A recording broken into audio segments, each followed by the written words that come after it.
Courtney Cox here at Gillette Stadium, joined now by Doug Kyed. Day 5 of training camp for the Patriots, and when people aren't talking about Tom Brady, they're talking about Jimmy Garoppolo. But from our view, he hasn't been overly impressive this training camp yet. Yeah, he's kind of struggled a little bit. Interceptions, it seems like every day, another 2 today in practice. Could have thrown a third, but ball was kind of dropped by a Patriots defensive back out there. I don't think it's a time to be concerned too much or anything. Garoppolo's always been a better game player than he is a practice player. He has said in the past that he likes to make some throws that he usually wouldn't make during games just to test himself a little bit out there. But it's also really tough to compare someone to Tom Brady when Tom Brady is the other quarterback and he's almost perfect every day.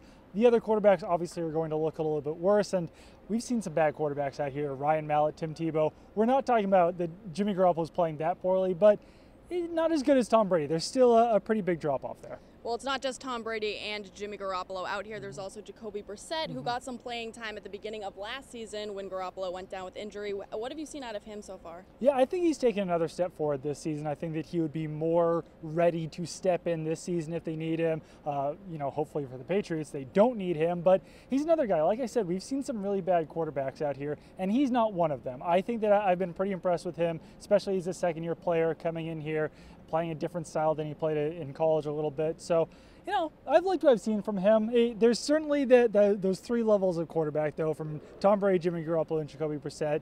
They're where they need to be as first, second, and third stringers. Well, and of course, this week we've got to talk about Tom Brady's birthday, turning 40, and it's weird to see Garoppolo, who's much younger, and then Brissett, who's even younger, just graduated from NC State. What, like 2 days ago? No, it's been a year, but still. It's kind of unbelievable that Tom Brady is really old enough to be these players' dads, pretty much. Brandon Cook said today, I'm 23 years old, and that's unbelievable. Tom Brady is 16, 17 years older than his wide receiver, but still doing it at a high level, and he's probably going to for a few more years here. Exciting stuff. Well, you want to follow along with Doug on Twitter at Doug Kyed or myself at Cox Courtney, but great stuff as always from Doug. You can find all of his work right here at NESN.com. You don't want to miss it.